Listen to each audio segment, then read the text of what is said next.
Hello, everybody. I am here with Allison Brenner. She's an industrial and organizational psychology consultant, a credentialed coach, and the creator of InnerVue, a feedback platform designed to help adults understand how they truly show up in the world. So it's great to have you, Allison. I'm glad you're here. Thanks so much, Guillermo. I'm really happy to be here. I look forward to our conversation today. Yeah, me too. Well, I want to learn. I want you to tell me all about this thing that you've created, that you're working on building and constructing the interview. But first, I'd just like to know a little bit. Can you tell us about your story? Kind of maybe a little bit about your background, history. Sure, sure. So I find a lot of times people will ask me, like, where did this interest come from that led you to build interview? And when I think about it and I think about what's under that and what's under that, it really, like most things, goes back to childhood, right? Of just kind of Hmm. wondering, why do people do the things they do? What makes somebody do this and somebody do that? And so that was kind of always in me. And I always knew I'd go to college and I'd study psychology, and I did. And I actually started off in psychotherapy, where I worked with individuals and couples, often around challenging relationship dynamics. And so Mm, that continued to sort of keep that theme alive. And it also kept presenting the concept of like people not always understanding or having clarity on how they impact others, right? We're all very aware of our intentions, but we're not necessarily aware of how our intentions land or were felt on the other side. So from there, I actually pivoted into industrial organizational psychology and have spent almost 30 years consulting on selection and promotion processes and leadership development and things like that. And so through that, I wound up coaching a lot of leaders and continued to see this theme of like my perception isn't necessarily that more, let me better say, people would sometimes not realize, not recognize that their perception of what went on in a room wasn't necessarily the same perception held by everybody else there, and that this was a surprise. And so I again found this time and again, both individually, personally, and professionally for people that there wasn't always clarity there. And then coupled with that was the idea that I would also often hear from people that they would wonder, how do I come off to other people? Like, I mm, wonder what they think of me. I wish I had a way to get more clarity or more feedback. Um, and then all of that sort of opposite, having been a coach for 18 years and as a practitioner, I have debriefed many corporate 360 assessments for people. And I've often thought, if you're not a middle manager in corporate America or above, you don't have this opportunity. And it's funny how, like, we send customer service surveys or employee engagement surveys. Like, we survey for so many different things to get feedback because feedback is so important. But as an individual in the world, we don't really have a way to get that in a way that feels safe and comfortable for both parties. And so that was the foundation of how InnerVue was born. It was like, let's create a way that we can source, sort of crowdsource feedback from the people who experience us the most, and ensure that what we get back is kind and constructive so that it's useful, and that the data belongs to us, the individual, not to our HR department or our manager or anybody else, but that it's just for our own knowledge and our own growth to determine what we want to do with it, if anything. mm. I'll stop there. S- No, that was great. All right, so let's jump into the to how the interview works. So it's gathering information and data from people around you is and People then that you using that invite. to kind of okay, so Yeah, so like let's yeah, tell start me there. how it it's works. not it's not like it's we're not intrusively like scouring the internet and going after all the people who know you at all. Really, the person who wants that feedback, we call them the seeker. They log in and they load in the people who they feel experience them the most. And I purposely say experience them the most rather than know them the best, because Mm, sometimes it's not just the few people that you think know you the best that have the insights that you need to receive. So people that you are around and experience you a lot, they pick up a lot about what goes on in your world.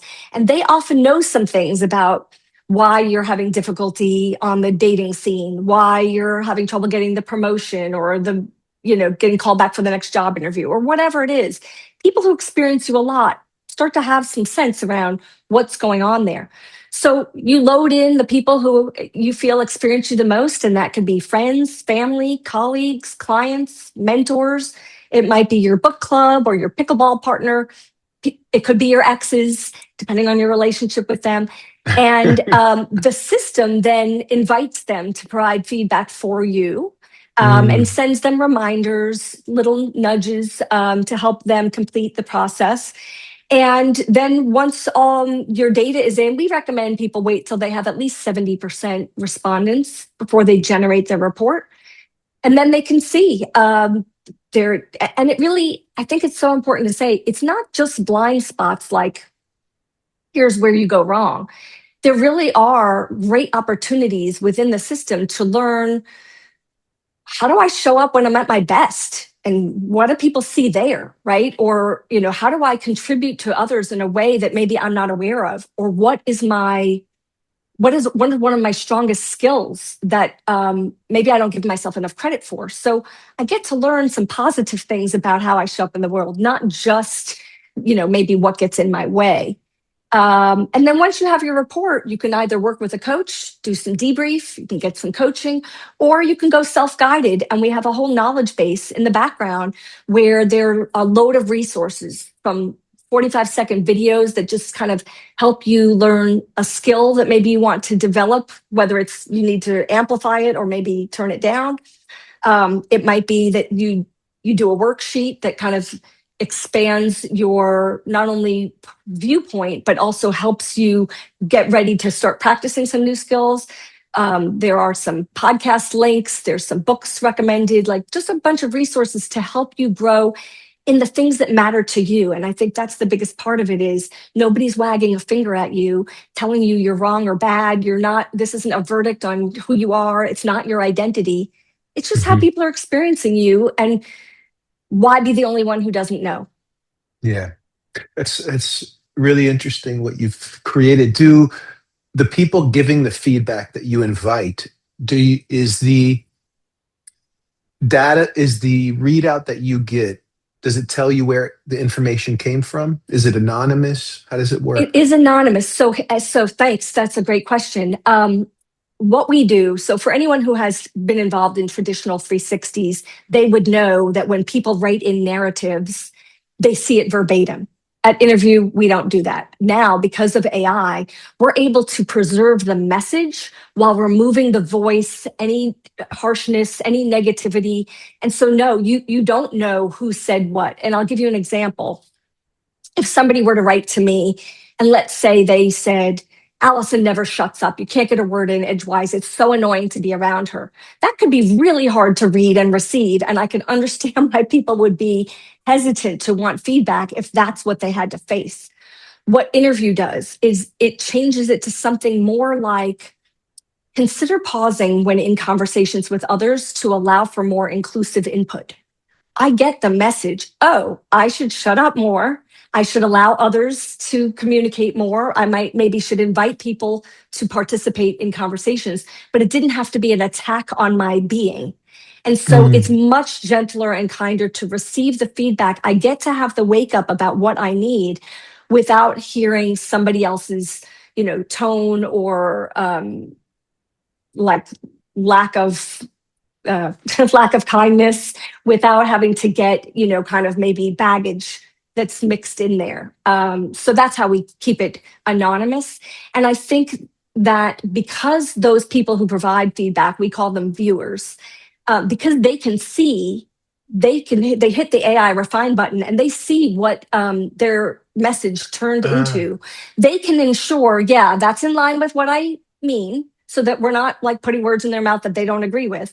And what I love about it is it plants a little seed for those people too, because they walk away going, Yeah, that is a nicer way to say that. I could communicate a little bit more thoughtfully. And even if it only lasts a day, that ripple effect for a day, if they're learning something, they're now responding to other people in a way that also shares more grace or kindness or just, you know, support in a way that is maybe wouldn't have been received otherwise. But so, yeah, that's the Mm, anonymity. It protects really both sides. Research shows that when we have feedback from invited anonymous participants, because they were invited by us and because there's not this like direct knowing, it's easier to receive and you sort of trust mm, it more and think of it as something that you want to consider leaning into rather than blowing off. And so I think mm. that there's a lot of value in protecting the anonymity for all parties. Yeah, so the AI kind of gathers, aggregates the data, the narratives, and on one hand, kind of smooths out the harsh edges. Let's say if they're there. Hmm. Sounds like it maybe does some. Does it? Well, let me ask you. Does it kind of summarize all the data together so that it gets It one kind of does. readout?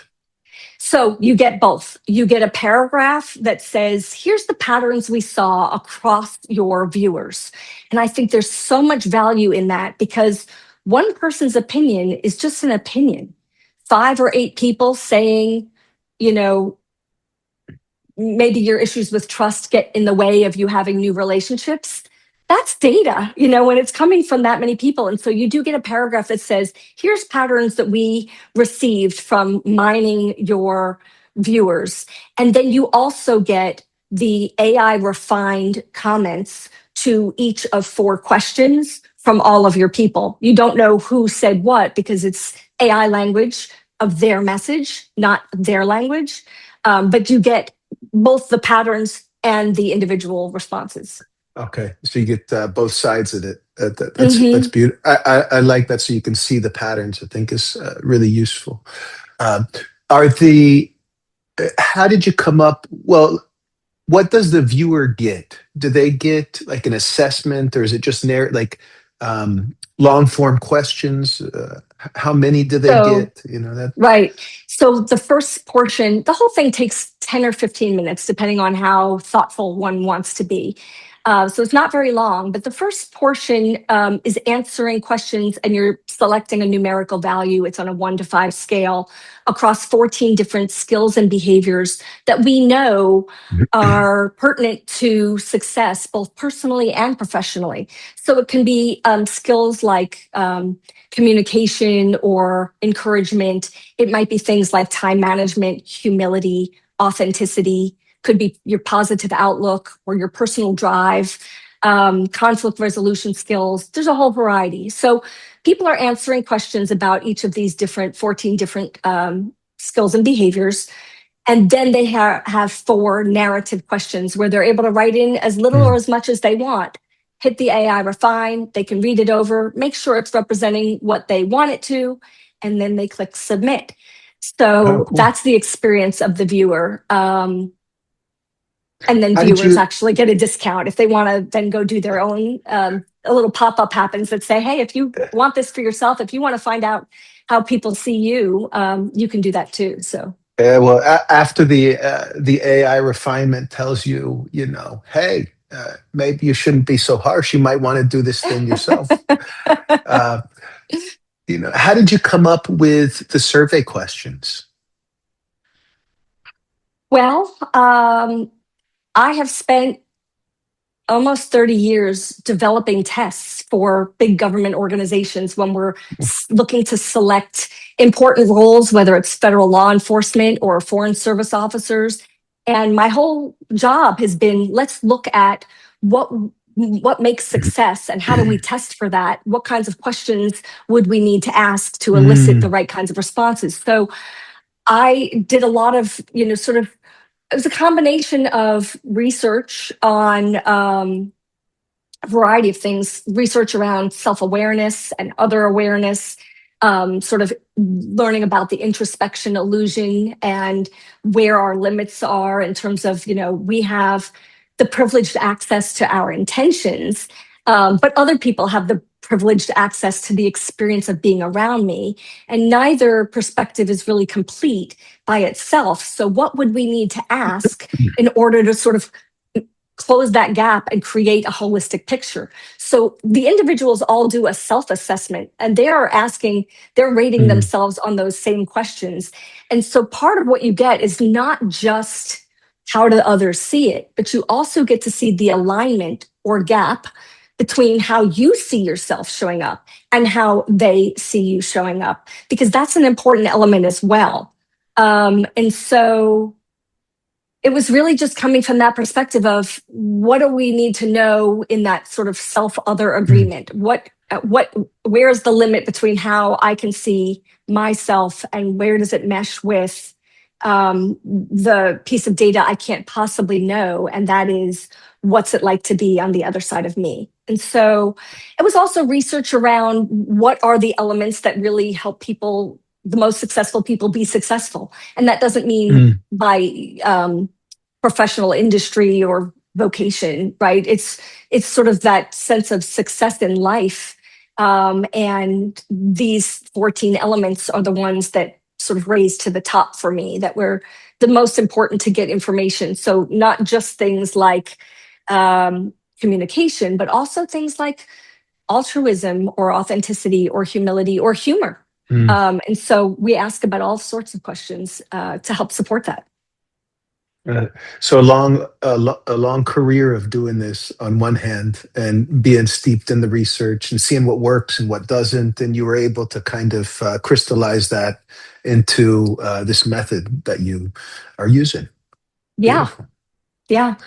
And I just think there's so much data that can be gleaned from it, because it's more than just someone's opinion, right? There's the patterns of behavior, there's the alignment in how you think you show up in the world and how you don't. And I think, those are some super important elements to be able to dive into when you get your results. Like, it's one thing to say, okay, maybe I'm aligned with how I show up and how the people around me see me showing up, but maybe I'm more like a 3.3 on a 5-point scale, and I would like to improve that. And then there's a whole Mm, different thing when you say, oh, but when I look at my encouragement scores, I'm making this up, I gave myself a 4.7, but what I got was a 4.1, sort of from my others. So I'm thinking that I'm more encouraging than the people around me experience. And does that matter to me? Is it important to me? Do I want to look at how might I tune that up a little bit? Or at the mm. very least, it raises your consciousness so that when somebody comes to you about something, you do find yourself thinking, oh, this is an opportunity. Like, I want to be Yeah. seen as supportive. I'm going to be more conscientious right now. I'm going to be more intentional. And that's the Mm, feedback that I get from people, is even without getting into the weeds of working on skills, just from having read their report, it raises their consciousness around, how do I want to be in the world? So I'm like paying more attention to how I show up. And that goes from my best friend to my brother to the cashier at the grocery store. yeah. It makes complete sense to me, Alison. I think the even in psychotherapy, I think the place people start with is awareness. How do you become more aware of whatever is going on in your life, how you're functioning, what you're bringing to the table? I don't know if you are familiar with a phrase, you can't change what you can't see, Yeah, a you little know? bit. I'm a little Yeah. familiar. Yeah. I'm familiar by Yeah, experience. yeah. Well, and that's funny because, like, people think they can see, right? Because they believe with complete sincerity, like, I was trying to be helpful, and I'm 100% sure that that's where I was coming from. But what they maybe don't always recognize is that they can't determine through introspection alone whether or Hmm. not they were experienced as helpful, or did Yeah. that helpfulness get experienced as controlling or intrusive, or maybe it was supportive. But you need the other person to be able to provide feedback for you to know how it lands. Mm, Otherwise, your own, you're living in your own world, without more information. Yeah, well, I loved what you said that neither perspective is complete. Mine isn't complete, yours That's right. isn't complete. There's something that we do in relationship together that's kind of mysterious, and this is one way to get a glimpse into it. Is what I'm hearing. Yes, 100%. The people you invite to your interview do not define you by any means. They have a point of view and there's value in it. But, and let me say, perception gap can go wonky in either direction. And that's where the crowdsourcing has such value, because it's not just saying to your friend, hey, how do you see me? And then you get the friend's point of view, but what are the other dynamics in that relationship between you and the friend that, could make either one of you have sort of a wonky point of view about it. When you're able to look at patterns across people and across contexts, now you're getting more clarity on reality, Mm, that has that aspect of your view and their view together. So I think that it's important for people to realize this is not giving your power away to other people. This is not letting other people define you or say who or what you are by any means. It's mm, really just gathering information, because without knowledge, you can't be as choiceful about how you want to be as you move through your future when you don't have information to reality test and sort of clarify where you're at. I think a lot about Tasha Urich's research on self awareness. She did a study and found that 95% of us think we're self aware, and only 10 to 15% of us actually are. That's what came out of her research. And so it's tremendous gap there. Like, wow, okay, if that's true, and it doesn't mean holistically. I mean, we all have a good sense about how we show up in probably most ways, but what are the ways where we don't? And what is it mhm. costing us? That makes complete sense. Um, you know, I come from the family systems world in psychotherapy, and uh, something I always tell my clients: we're all more automatic than we think we are. We're all Mm, operating more automatically than we think we do, and it's very similar to what you were saying. Of there's a lot of you don't see that you're not aware hmm. of. I know. Yeah. Speaking of family systems, you made me think about this because you're creating a feedback kind of environment for people to uh, be a part of, where they can get some insight into themselves.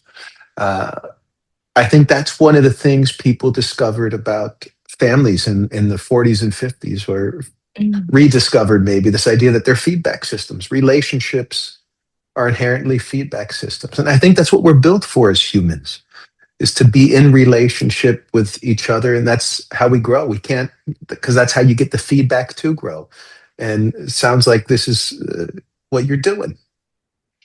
100%. And I think something that you said just sort of reminded me about how I believe that engaging in interview and inviting the people in to provide you feedback actually helps open the space to deepen the relationships of the people that you invited and participated on your behalf. There's Mm, something about it that helps, I think, go from just, I think a lot of people have some relationships that are kind of more transactional.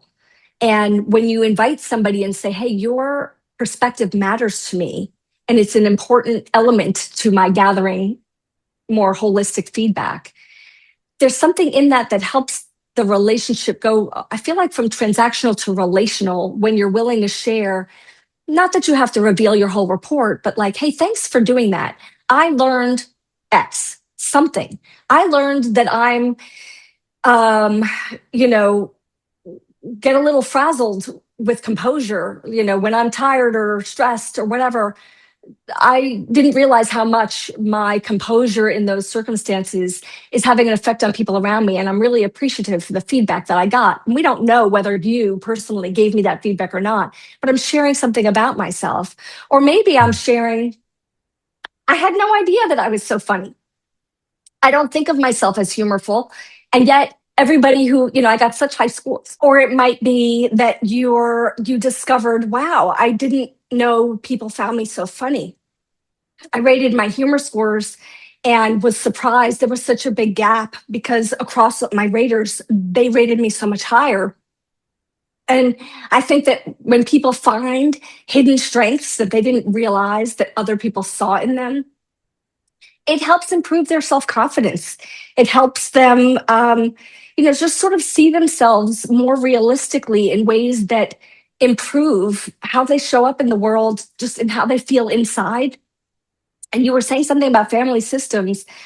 I think that there's so much value in, even being able to help teach family members how to give feedback. Because I think in our family environments, people tend to sometimes maybe get a little lazy and, don't use care like they could when sharing feedback with family members that they might if they were sharing it with a colleague at work or something like that.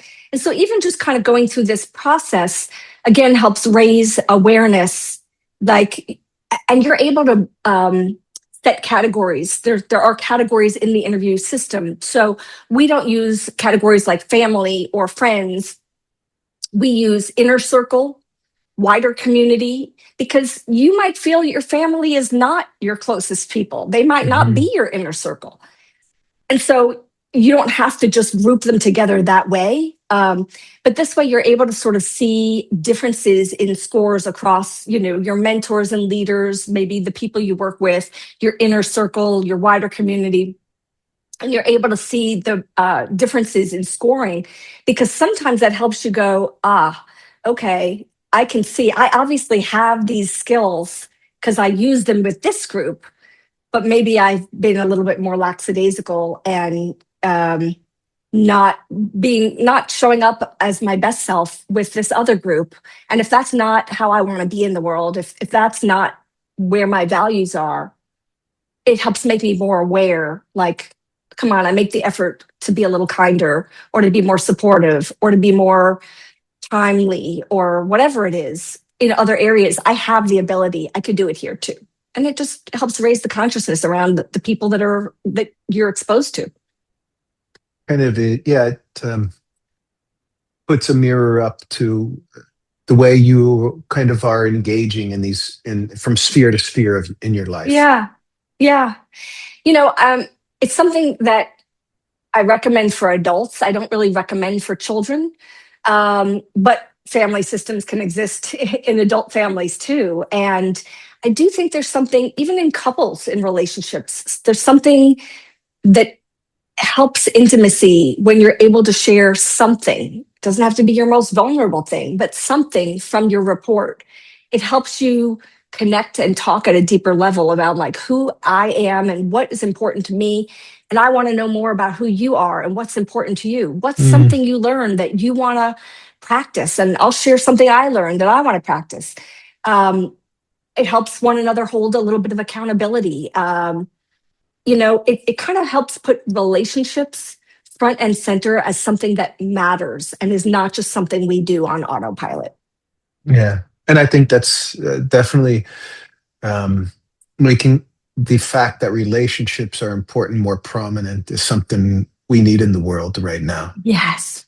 Yes. Particularly, everything is AI, and I like AI too. I use it for some things. It helps me bake bread in the kitchen, but it's not everything. And I think it's more important now than maybe ever to loop in humanity and to remind people like your relationships matter. Everything between you and another person, that's relationship in there. And if you don't pay attention to it, it is damaging to both of you. And the ripple effect of the people that it's damaging to around that relationship. And so I know everybody's got bills to pay and food to shop for and things going on, but it's so important that we not lose that connection to each other and wanting to show up in a way that doesn't harm or damage uh, the people around us. And so, InnerVue is a way to just kind of help that come back to top of mind so that we live a little bit more intentionally with our fellow human beings. I couldn't agree more. I think I think we can get so caught up in the systems that are going on of grabbing and getting and money and making ends meet and surviving that way. Uh, and we think the way out is to make enough money, which might help. But I really think relationships are the way out of bad pattern like that. You know? 100%. Money definitely can help with some things, but money alone will not make your relationships. There are lots of wealthy divorced people out there. There are lots of wealthy unhappy families out there. Having money isn't going to make being home or or even being on vacation with those people that you have no, a poor relationship with is a little less fun no matter what crazy wonderful things you're doing because you have a lot of money. So I think there's a way to have a balance that you can be Absolutely. pursuing opportunity and abundance, but it's abundance in all areas, right? Abundance in your relationships is, if not more, is certainly at least equally important to having abundance, sort of financially and things of, abundance of things. That's Yeah. nice and it could bring, comfort into your life. But without relationships, it's pretty empty. Yeah. So how does this because I could see one challenge as a coughing's contagious. Sorry. It's okay. Being that somebody and it maybe that's in a tough place might read this as, oh my God, this is what people think of me. Hmm. Is there how would you is there something in the system that kind of speaks to that or um, Yeah. So I think on nearly every page of your report, somewhere it says, if this feels hard, like if this is challenging, if you need support, we have coaches on staff we mm, could set you up with. You can have a debrief to go through your report and maybe see it from a different lens so it doesn't feel so harsh because it shouldn't. Um, or maybe you want to work with a coach because you've identified, wow, there's a gap in how I see things versus how they see things. And I don't know why I'm seeing it sideways. So I want to work with somebody. We can help connect you with somebody from that perspective as well. mm, And I think that, overall, it's so important to remember like, there doesn't have to be something scary here. It's not a verdict on who you are, it's a how you're showing up now. And we all have seasons of our lives that change things. Maybe you're going through a challenging season, it's not forever. Maybe there's some skills you could pick up and learn that would benefit you and give you more of what you want in those relationships in your life. And so it's an opportunity to get curious and decide what you want to do with it. But it's definitely not anything designed to shame anyone or to put any kind of like I said, verdict on your identity. It's not your yeah. identity. It's what other people are experiencing of you. And you have the opportunity or the option to develop that further, to increase skills, maybe to turn down some skills that you might overuse. But it's the opportunity to know. Why be the Yeah. only one who doesn't? Yeah, and it sounds like the way you've kind of organized this to give feedback is more constructive than A hundred accusatory or percent. something like that. No, it was so important to us that we make any feedback both kind and constructive. It should be useful for you, not just fluff, not just attacks for the purpose of attacking. That's removed. It's got to be both kind and constructive so that it's useful. It's something that you can use if you want to. And it all goes back to you are in control. It's your choice. You could read your report and say, I'm good, I'm going to do nothing. That's okay. Like you're the only one with that information. You can decide, do you want to share it with a therapist or a coach? Do you want to share it with the people in your life? Do you want to maybe work on developing a skill that you would like to have more of? Do you want to look into a gap that maybe you didn't recognize that you had or not? You know, you might leave it, maybe you come back and in a year or two you run another, see the difference, and maybe then you're ready to do something. Or maybe you, just by becoming more aware, you made some shifts that people started to notice and that made a difference. There's no rule about what you have to do with it. it's there for all the people who go, I wonder what people think of me, or I wonder how they see me, or I wonder if how I was in that meeting is the way they experienced me. What's it like to Mm. be on the other side of me? And for anyone who wonders, this is what I could find is the only tool out there that gives you that outside of just a workplace tool. Yeah. Well, I think it's so helpful to get feedback from other people in that way. Um, in your experience with as a psychotherapist, as an organizational consultant, um, how do you think about kind of the position people find themselves in on the one hand of genuine curiosity about like wanting feedback from other people versus the position of worrying what other people think of me too Yeah. much. It's like a fine line. And it came up to me as I was thinking about the interview. Those two things. Yeah. So, InnerVue isn't asking who's right. It's just asking what patterns emerge. And I think that Mm, it's important to keep in mind that like there isn't a right or a wrong. There's not something to worry about. I think that if you learn that maybe others are seeing that you show up with a particular skill maybe less often than you think, you don't need to be in a state of anxiety about it. If it's something that you want to develop, one of the things I find with traditional 360s is when you get to the end of your report, it usually says something like, okay, develop some SMART goals. But I think most people, if they knew what to do differently, they already would do differently. And so here, like if there's some sense of anxiety around, like, oh my gosh, people think that I don't know, have a negative attitude. Okay, what do you want to do about it? We've got lots of tools and resources for you that don't take a lot of time, that are easy to work on by yourself if you want to, for some, and it literally tells you little sort of like micro steps of here's some things to start practicing so that you can become more aware of your disposition and how to show up a little bit more positively. Here are things to try. And mm, I think that the anxiety comes from the not knowing. I think it comes from the panic over like, I'm showing up this way and that means it's my identity. So first of all, it's not. And secondly, I wouldn't know what to show up differently because I don't even realize I'm doing it. We'll help you learn to recognize when it's happening.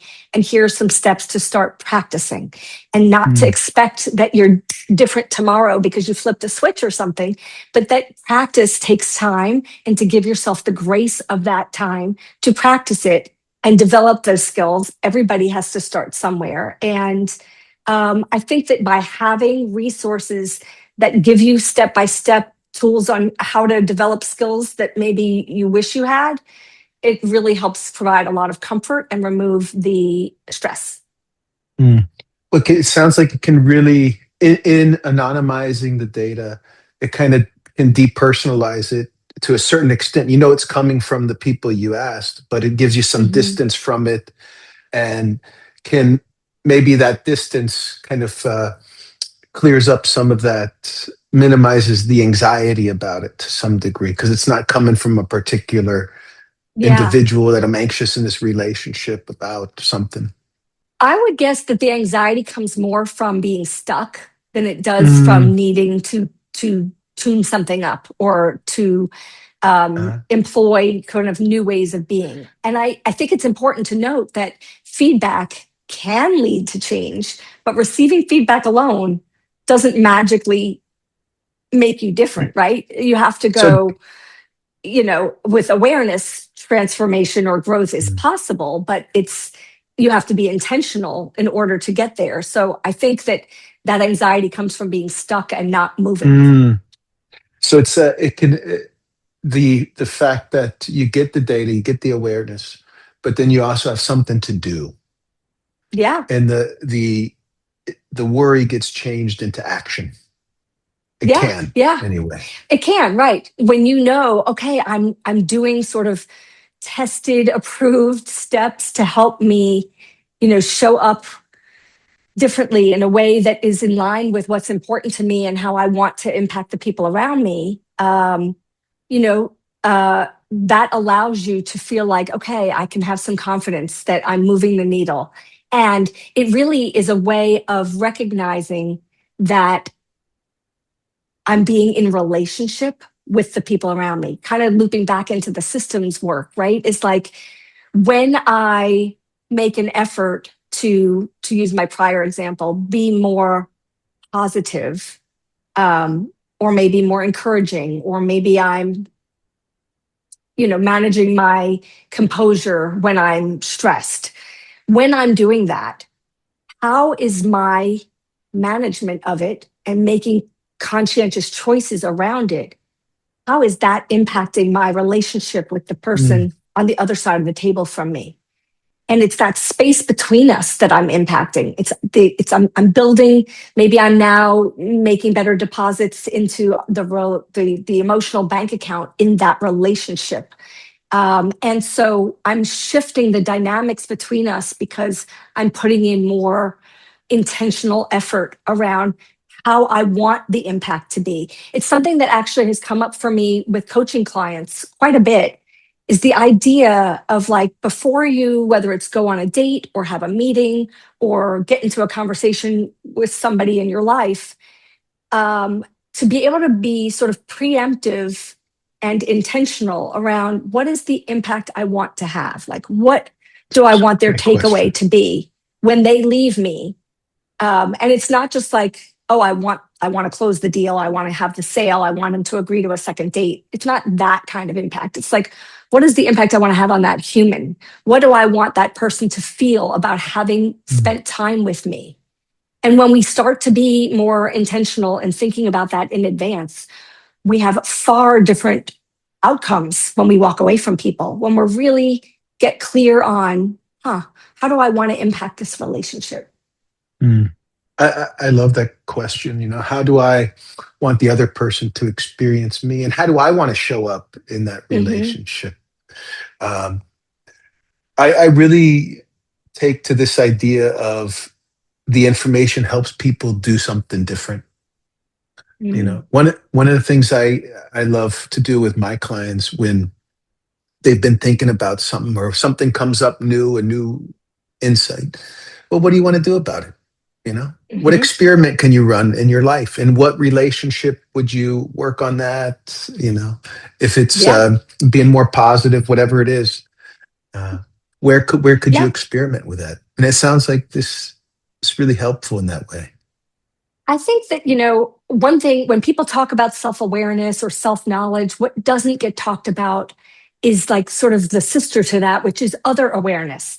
And I think that there are aspects of self awareness that actually are relational knowledge. It's, how do I show up in relationship with you? Not just who am I, but who am I when I'm with you? And then who am I when I'm with the other 10 people in my life? And do I show up differently? And what's there? What's in the relationship? And I think Mm, it just helps deepen the dynamic of what goes on between us. mm. I couldn't agree more. We're not isolated units. We're separate, but we're also inevitably, inexplicably, maybe together Yeah. with other human And beings. I don't feel like you can like turn on social media, whatever whatever aspect of it you look into on any given day and not see studies of people are more lonely than ever, people are more Hmm. depressed than ever, people are more anxiety ridden than ever. Well, it's because there's too much disconnection. So let's get connected, right? Let's start paying attention to how I show up with you and what's in the space between us, what matters to me about being in relationship with you. How do I want you to perceive me? What is the impact I want to have on you? How can I um, be of service to you by your time spent with me? And if more people thought that way, everybody could walk away kind of feeling better served by their time spent. And I think that's so much more valuable than just another cocktail together. Absolutely. I was talking with somebody the other day. Might have been yesterday. This idea of I guess one way to think about it would be growth. We were talking about it in terms of differentiation and family systems theory, that the more any of us become more clear about who we are, and the more we work on ourselves, the less we think about ourselves, and the more we think about how we are in relationship Mm, to others. You know, that it's not a yeah, selfishness. It's actually the opposite. right. It's you think less about yourself and more about how you are in relationship to the world, to other people. That makes a Um, lot of sense to me. Yeah. yeah. Yeah, when you have more comfort around who I am and how I show up in the world, that how I show up in the world in and of itself is in my relationship with other people and why that's important. Because none of us are an island. No matter what, when we have any exchange with another, we are in relationship. And so making that a priority in our lives, that how we show up in relationship has to matter.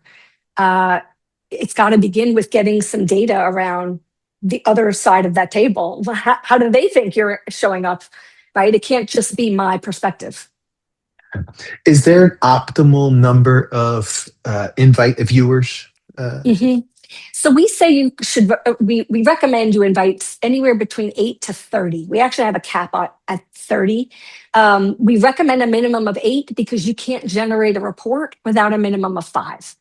So you got to put in a minimum of 8. And I think it's so important to note, people think, well, I got to just invite the people who know me best. But again, like, you might work near somebody, maybe you don't have much of a relationship with them, but you interface with them every day of the last year. They have some insight.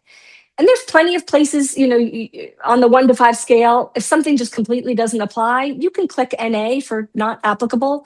So if maybe there's somebody that's sort of more on your periphery and maybe there's an area where they don't know that aspect of you, okay, they don't have to rate it.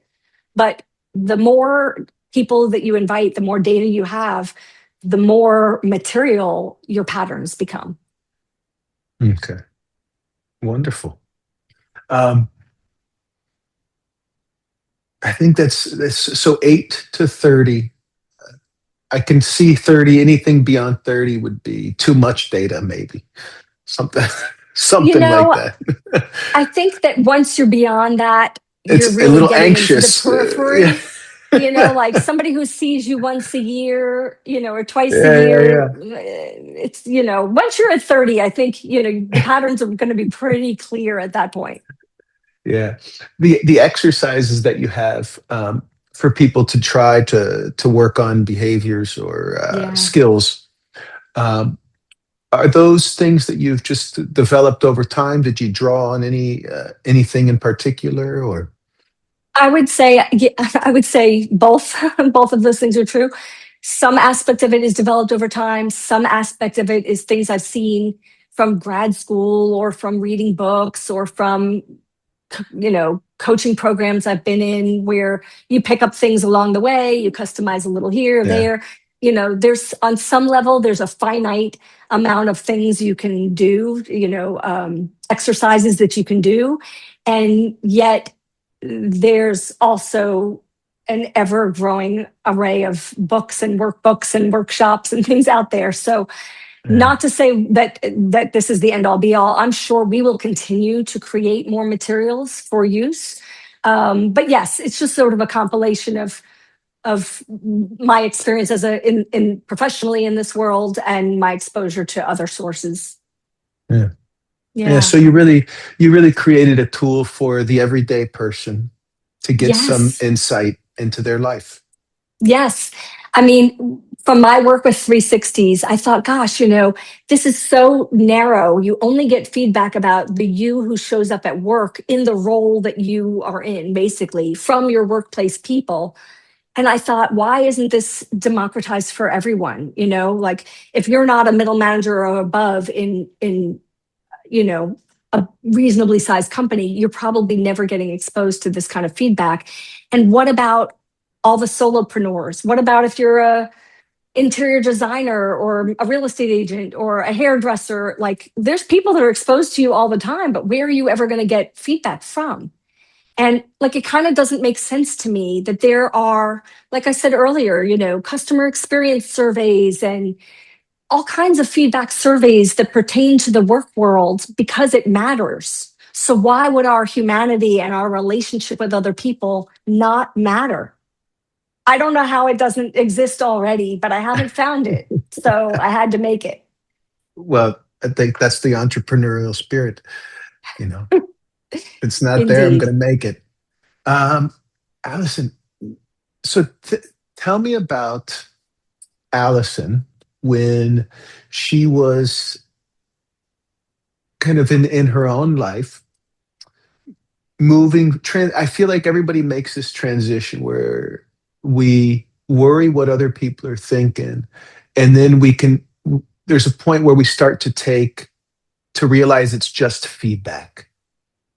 It's just Mm, information that I can use to take, discard, grow in ways that I would. When did that is did you have that a in your great life? question. I don't feel like it's a day that you wake up to where you go, oh, No, yesterday it's like a I, gradual. right? It's a gradual thing. I do think on some level it's a age and maturity thing, I right? I think mean, development. Yeah, I think a lot of people would say, I don't know, like in their 30s, there was a lot of keeping up with the Joneses and, what are other people doing? What does that mean about what I should be doing and all that goes on. And somewhere, and I don't know where it happens, I imagine it's different for everybody based on sort of developmental level, which has nothing to do with age no, necessarily. emotion, Somewhere, maturity. somewhere in 40s or 50s, you hit some level of maturity where you go, I don't have to run that rat race anymore. I don't have to care about that. And I think it's an important topic, like it's an important aspect that you bring up because I think some people do say, well, why should I care about what everybody else thinks? I'm good. An InnerVue isn't for everyone. If you are staunchly planted in, I don't care what anybody else thinks, I'm good, it's probably not for you.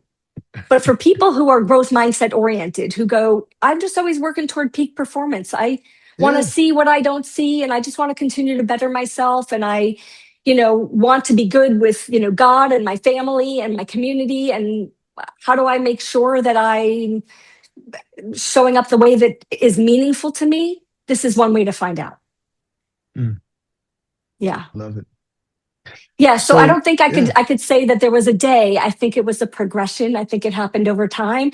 And I certainly remember there being times in my adult life where I was like, I can tell that people who know me think something and I don't know what it Mm, is.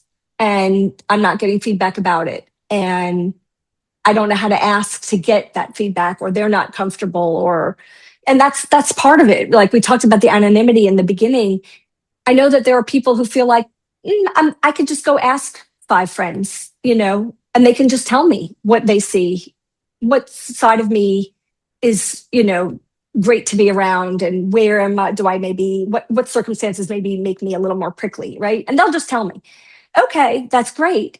Typically speaking, there are some things they're still holding back. There are some things that people are sugarcoating. Sometimes they're performative in their responses. And hmm. without that space between us, where people don't want to look you in the face and say everything, that's where InnerVue shines because it allows the anonymity that for some people they need to be comfortable sharing the microscopic truth around what they see. Yeah. Yeah, that's really good.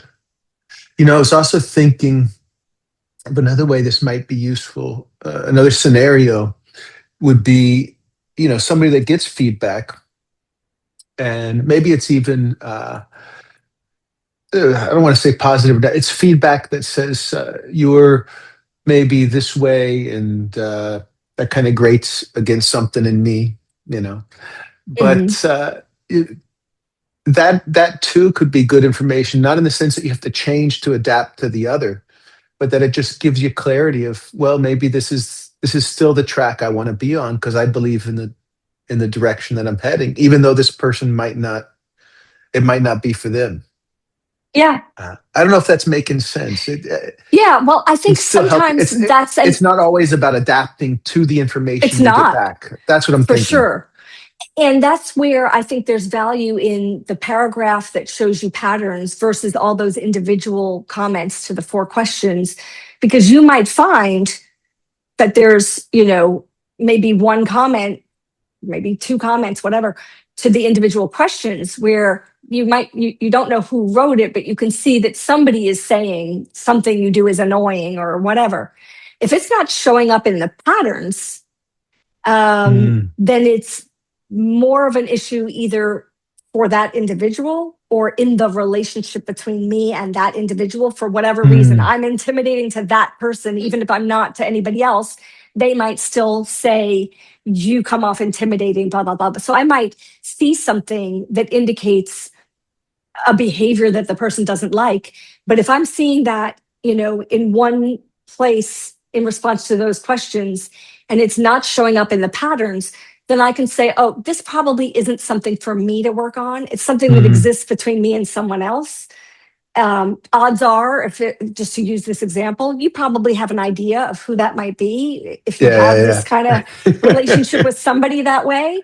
But yes, that I think, to your point, I think that can be like calming almost, because you go, okay, it's not me. It's not a problem I'm having in general. It's what I'm representing to someone. That doesn't mean I need to go, re-rig myself. I might be more aware of it. And maybe it's an opportunity for me to practice patience. Maybe it's an opportunity for me to practice beautiful. mercy, for me to practice grace for that person. Maybe it's an opportunity for me to soften when I see somebody, kind of getting prickly quickly. It gives me the space to go, okay, how am I showing up? And before I respond, what else might be going on here? Um, Mm, to sort of evaluate, like, am I bringing something to this dynamic?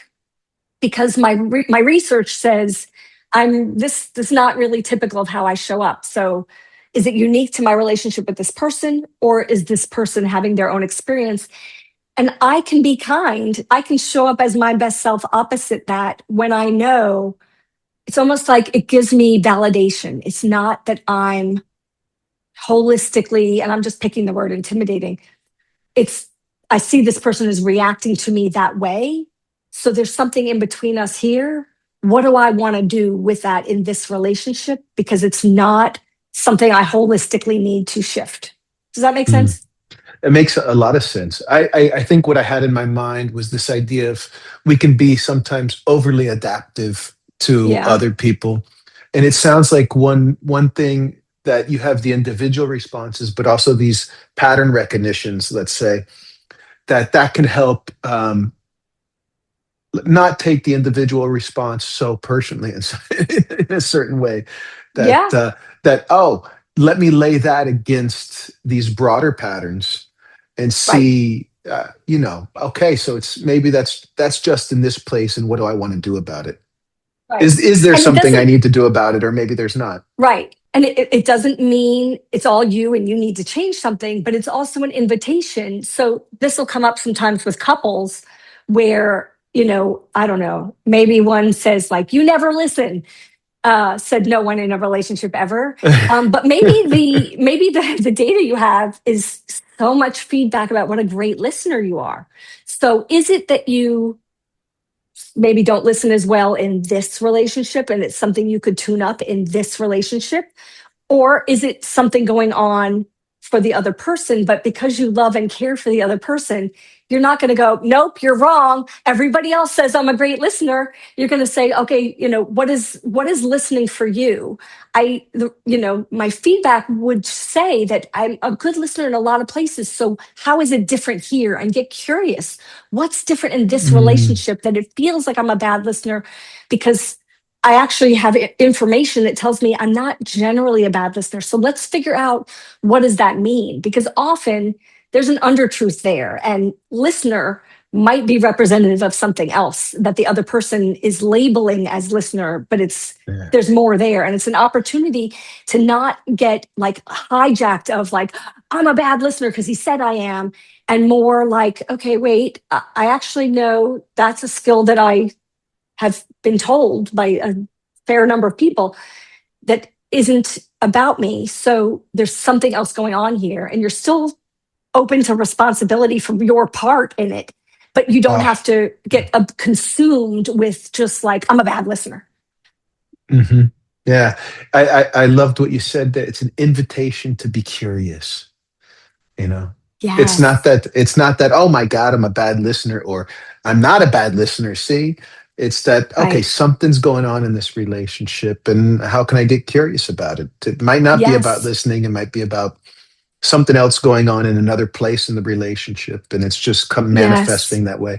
Couples therapy That is might so have to be a interesting. new that might have to be a new tagline: interview, an invitation to be curious. I don't know, when you said it I really liked it.